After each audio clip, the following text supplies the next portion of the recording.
Começarei, como é natural, por aquilo que acabou de ser devidamente aclamado.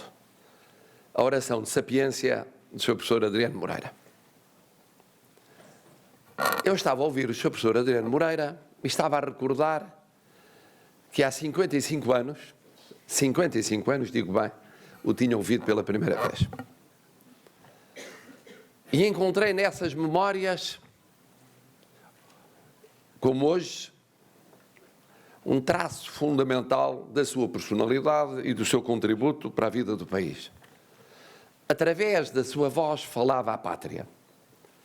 Falava à pátria nos seus interesses permanentes, na constância da sua história, nos elementos fundamentais da sua estrutura, da sua tradição, dos seus usos e costumes, mas também do seu saber, da sua inteligência, da sua lucidez.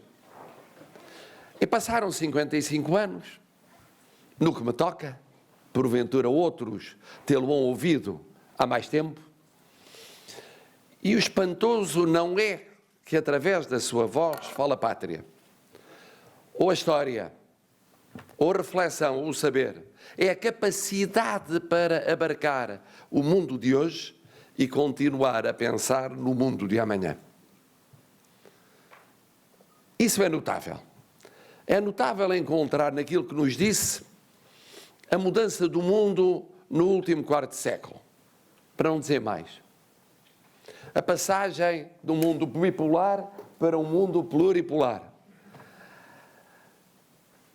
A substituição dos poderes de direito por poderes de facto, ou a sua acumulação.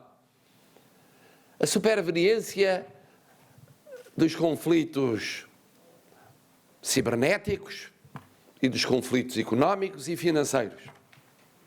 A emergência dos novos terrorismos.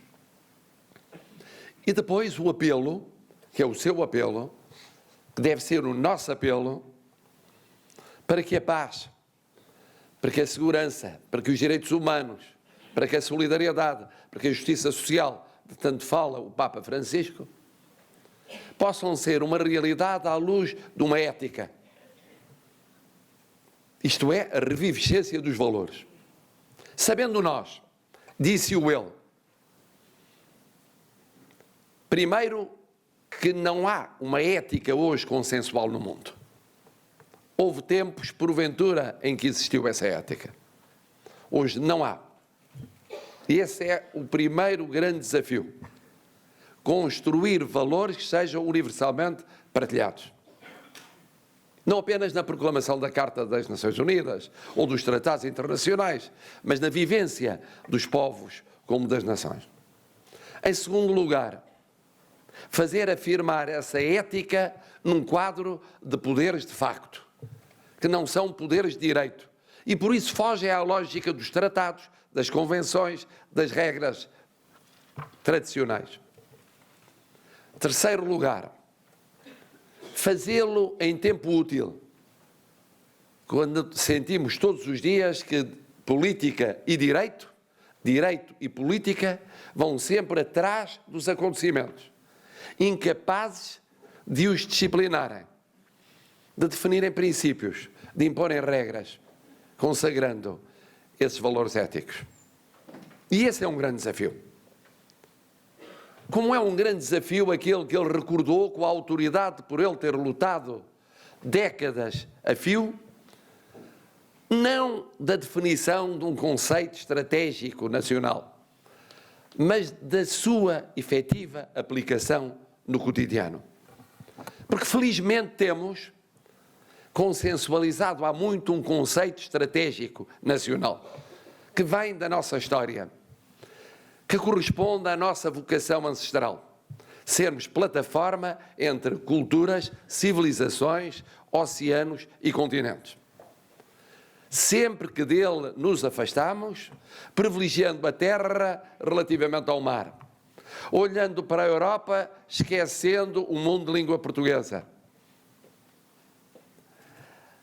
pensando naqueles que vivem dentro do nosso território físico e não valorizando aqueles que vivem no nosso território espiritual, sempre que o fizemos, nós diminuímos-nos, porque estivemos aquém da nossa vocação ancestral.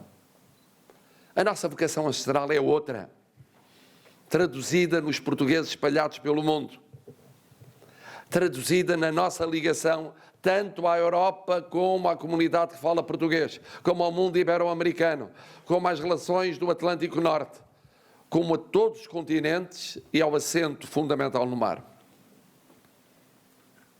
É essa a nossa opção. Só pode ser essa a nossa opção nacional. Há que assumi-la, há que traduzi-la em factos. E foi o que fez o professor Adriano Moreira ao longo da sua vida. Fê-lo enquanto jurista, fê-lo enquanto politólogo, fê-lo enquanto académico, fê-lo enquanto político, fê-lo nas fronteiras físicas de Portugal, fê-lo fora das fronteiras físicas de Portugal, mas dentro do seu território espiritual, fê-lo criando novos instrumentos de projeção universal do nosso país, percebendo aquilo que é tão flagrantemente a nossa vocação, que justifica a consagração de alguns dos nossos melhores a nível universal. A eleição do secretário-geral das Nações Unidas, mas não é senão um corolário, uma tradução, uma expressão de uma vocação nacional. Não está em causa o mérito único da pessoa. Está em causa o que esse mérito traduziu de identificação com a nossa vocação nacional. E por isso, sempre que ouvimos o professor Adriano Moreira, embora foi o convidado deste momento único, estamos a ouvir a nossa história, estamos a ouvir a história do mundo, mas estamos a ouvir também o despertar da juventude dos problemas de hoje e de amanhã. E por isso este momento é um momento, ele próprio histórico. E é bom que fique na memória dos menos jovens, porventura juntando-se a outras memórias do professor Adriano Moreira, mas dos mais jovens aqui presentes, porque não terão muitas mais oportunidades na vossa vida de ouvirem um sábio senador nacional e universal a dizer aquelas verdades a que não damos importância, fustigados que andamos pelas questões da conjuntura. Dito isto, Sr. Presidente da Câmara Municipal, que bom estar no Porto. Começa a ser suspeito de presença excessiva na cidade invicta. Perdi já a conta, às vezes, que aqui venham, todas as semanas, 1, 2, 3 dias por semana, não direi que seja escandaloso, mas começa a ser notado. Mas traduz o sentir-me bem nesta terra. Porque é uma terra de liberdade, porque é uma terra de fraternidade, porque é uma terra de trabalho, porque é uma terra de solidariedade e porque é uma terra de afetos. E tudo isso cala fundo na pessoa e também no Presidente da República, que aqui está uma vez mais. E aqui está uma vez mais na sua universidade. Porventura, alguns de Vossas Excelências, a começar nos caríssimos colegas, esquece que o cidadão Marcelo Rebelo de Sousa é doutor desta universidade. É certo que honoris causa, mas um honoris causa que me deu muito trabalho, porque a fundação da Faculdade de Direito da Universidade do Porto deu-me um trabalho que não imaginam. Presumo mesmo que prolongado por outros afazeres que chegaram até ao presente. Porque foi a comissão instaladora, com a inspiração do professor Alberto Amaral. Prosseguiu no conselho científico, sempre com a sensação que tem o forasteiro. É apreciado ao mesmo tempo que se deseja que parta rapidamente. É bem-vindo no primeiro momento para, o mais rápido possível, seguir o seu caminho. E o que é facto é que não segui o meu caminho, fiquei cá. E por isso, a somar à minha universidade de origem, tenho esta universidade pela qual fui adotado, em boa hora e onde me sinto duplamente em casa. E por isso, magnífico reitor, tendo ouvido com muita atenção as mensagens que enviou para fora e para dentro da instituição, essas mensagens também eram dirigidas, as de fora ao Presidente da República, as de dentro ao doutor da Universidade do Porto. Também, não apenas, mas também. Caríssima diretora da Faculdade de Medicina da Universidade do Porto e um pouco força da natureza, só Vossa Excelência é que inventava uma hora matinal para a faculdade se encontrar de modo a acomodar o horário impossível do Presidente da República. E embora o fez, porque por nada deste mundo eu poderia perder a lição do professor Adriano Moreira. E já agora, por nada deste mundo eu poderia perder o ensejo de estar convosco. Porque o que impressiona na Universidade do Porto, como em particular na sua Faculdade de Medicina, é o espírito de corpo. É o espírito de corpo. Num país que tem tanta dificuldade de institucionalização, a Universidade do Porto institucionalizou-se. E a Faculdade de Medicina institucionalizou-se. E são duas grandes instituições. E hoje celebramos 192 anos. Porque a história se faz dessa continuidade feita também de descontinuidades. E de nomes diferentes. E celebramos a boa ideia do saudoso professor Pinto Machado de um dia da Faculdade de Medicina instituído há já 20 anos. E com isso recordamos também esse vulto, como o professor Daniel Serrão e todos os outros que fizeram a vossa história, a nossa história. Porque a história é feita desses vultos. A instituição permanece para além deles, mas não existe sem eles. E esta faculdade institucionalizou-se pela excelência da sua investigação. Todos sabemos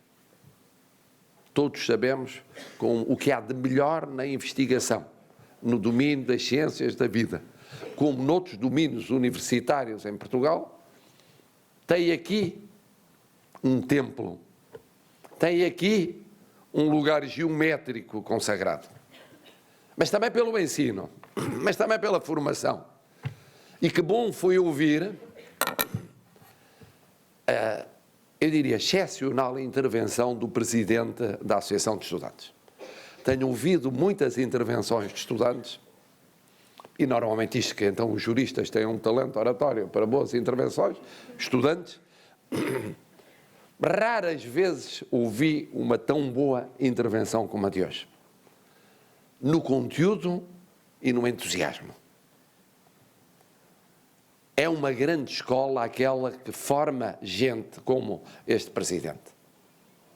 Porque ainda não saiu da escola e já leva com ele e é portador com ele daquilo que é fundamental na formação que recebeu ou está a receber.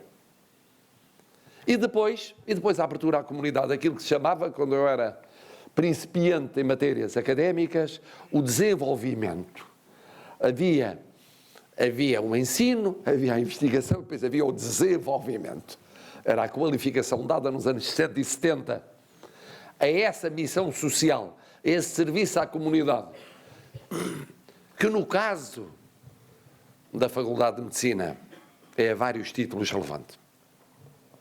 Mas como disse a vossa diretora e como sublinhou o vosso reitor, há desafios novos.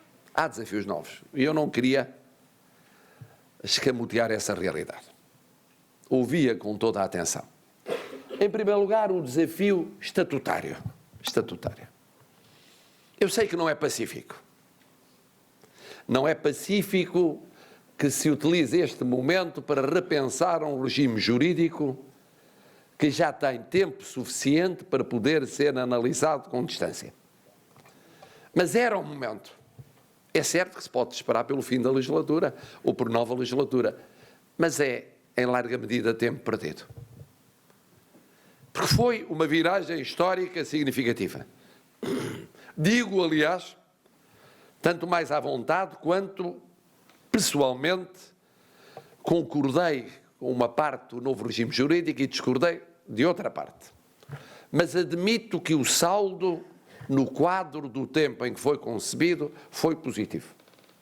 Só que, como saberão, uma parte viu a sua aplicação suspensa por causa da crise, a que respeitava ao Estatuto Fundacional. Outra parte viu a realidade sobrepor-se ao direito. O Estatuto Fundacional, pensado para certas entidades, foi assumido não por aquelas para que havia sido pensado, mas por outras. O que mostra que a vida é mais imaginativa do que a imaginação do legislador. Mas mostra também que o legislador deve ter a imaginação de olhar para a vida e dela retirar algumas lições. O segundo repto que vos é colocado é o repto curricular, referido em particular pela senhora diretora. De facto, e que se aplica porventura a todas as áreas, ou a muitas áreas, com a aceleração da ciência e da tecnologia, com os novos desafios sociais, em particular os da sociedade portuguesa, estruturas curriculares não podem mudar de cada vez que muda um governo. Não podem mudar de cada vez que muda uma liderança de uma instituição académica, nomeadamente universitária. Mas devem ser repensadas à luz da aceleração dos tempos. Isso, porventura, aplica-se também à formação na medicina. O terceiro desafio é o desafio dos meios. Esse é um desafio eterno. O país está a fazer um esforço sério, os portugueses estão a fazer um esforço sério para cumprirem compromissos internacionais numa trajetória de afirmação de finanças sãs, de equilíbrio financeiro, interno e externo. E isso tem custos. E as academias pagam esses custos. Em qualquer caso, porque sabemos todos que a educação é central no tal conceito estratégico nacional, e é central no tal objetivo a nível universal, é permanente a preocupação que eu compreendo dos responsáveis relativamente à exiguidade dos meios. Em quarto lugar, penso haver hoje uma situação particularmente favorável a um diálogo entre os Ministérios da Ciência, Tecnologia e Ensino Superior e da Saúde. É uma questão eterna. Eu confesso que, criança ainda, ouvia meu pai, subsecretário de Estado da Educação Nacional, falar dos problemas da conjugação do ensino universitário de medicina com a problemática da gestão das estruturas de saúde. E ainda não havia Ministério da Saúde. O Ministério da Saúde foi só criado, tinha meu pai 3 anos de exercício de funções governativas. E esse problema é um problema quase crónico, que a boa vontade dos responsáveis tem conseguido ultrapassar. Desde logo dos responsáveis no terreno, mas sem dúvida também dos responsáveis a nível macropolítico. Penso que hoje há condições para uma conjugação de esforços entre as duas estruturas governamentais, no sentido de um diálogo. Está aqui o Sr. Diretor-Geral da Saúde, que acompanha estas problemáticas com atenção e que as conhece bem no terreno, num sentido positivo para a sociedade portuguesa. Disse o Sr. Professor Adriano Moreira, no fundo disseram todos os oradores, que a Universidade tem um papel crucial na construção desse novo mundo por que todos ansiamos. O tal mundo de paz, de segurança, de justiça, de solidariedade, de direitos humanos. Mas a Universidade tem um papel ao mesmo tempo fundamental na construção do nosso Portugal, de um Portugal melhor.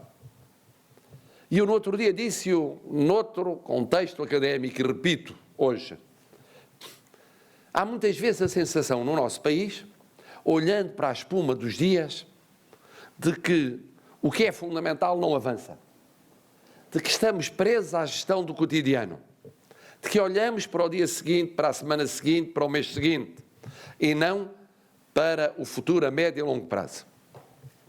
Para sermos justos, essa é a aparência na superfície, mas há instituições que todos os dias trabalham a pensar no médio e no longo prazo.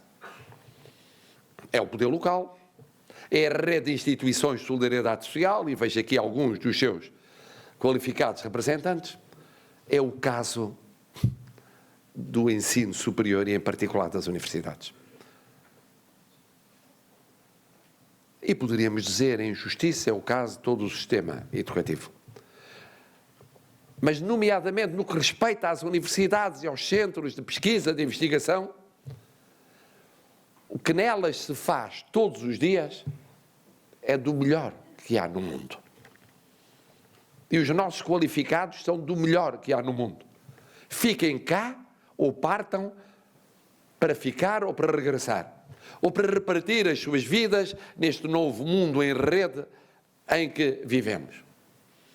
E por isso esse Portugal está a mudar. Está a fazer mudar o outro Portugal. E quando venho a cerimónias como esta, sempre dividido entre o júbilo intenso de nelas participar e uma saudade terrível que me faz, aliás, praticamente todas as semanas passar pelo meu gabinete da faculdade para saber o que mudou e o que não mudou, descobrindo que a instituição é sensacional, os colegas às vezes menos, mas não por culpa dos colegas, mas pelo facto de termos de conviver com eles uma eternidade, condenados que estamos a uma confraternização vitalícia, por vezes, aliás, sentados lado a lado, décadas a fio no mesmo conselho. Já sabemos aquilo que o nosso colega de direita tem de achaques de saúde e aquilo que preocupa existencialmente o colega sentado à esquerda. Mas depois aparecem uns colegas novos e com o critério eletivo e se permitiu alguma renovação sempre ponderada ou moderada pela presença dos mais provectos. O que é facto é que, como universitário que sou e nunca deixo de ser, o ser presidente é um acidente ao serviço de uma missão nacional. O ser académico é uma vocação para a vida. Eu não deixo de sentir que o papel das universidades está a mudar Portugal. Isso dá-me otimismo. Está a mudar Portugal todos os dias. E no vosso caso, com uma dupla responsabilidade. Como dizia no outro dia, na posse do novo bastonário da Ordem dos Médicos, os médicos têm uma responsabilidade acrescida. Todos nós temos, como portugueses e como cidadãos, mas os médicos têm uma responsabilidade acrescida. E os professores de medicina, e os formadores em medicina, e os investigadores neste domínio, têm essa triplamente acrescida responsabilidade. Porque se trata de olhar para o país a médio e longo prazo. E se trata de olhar para aquilo que é vital na sociedade portuguesa. É vital olhar para os problemas colocados pelo envelhecimento e a necessidade de rejuvenescimento. É vital olhar para as assimetrias, as desigualdades, a tradução de velhos problemas com novas feições na saúde em Portugal. Na saúde como um todo e na saúde pública em particular. Mas olhar para os novos desafios que se colocam nessa saúde, fruto da mudança científica e tecnológica e do progresso económico, financeiro e social. E juntar os dois. E cuidar dos dois, a pensar nos portugueses. Por isso me sinto tão bem hoje convosco. Por isso vos quero agradecer a vossa escolha vocacional. Foi uma escolha muito feliz. A escolha pela academia e a escolha pelo domínio da medicina, servindo em ambas os portugueses. e por isso mesmo merecendo a gratidão do Presidente da República em nome de todos eles. Muito obrigado.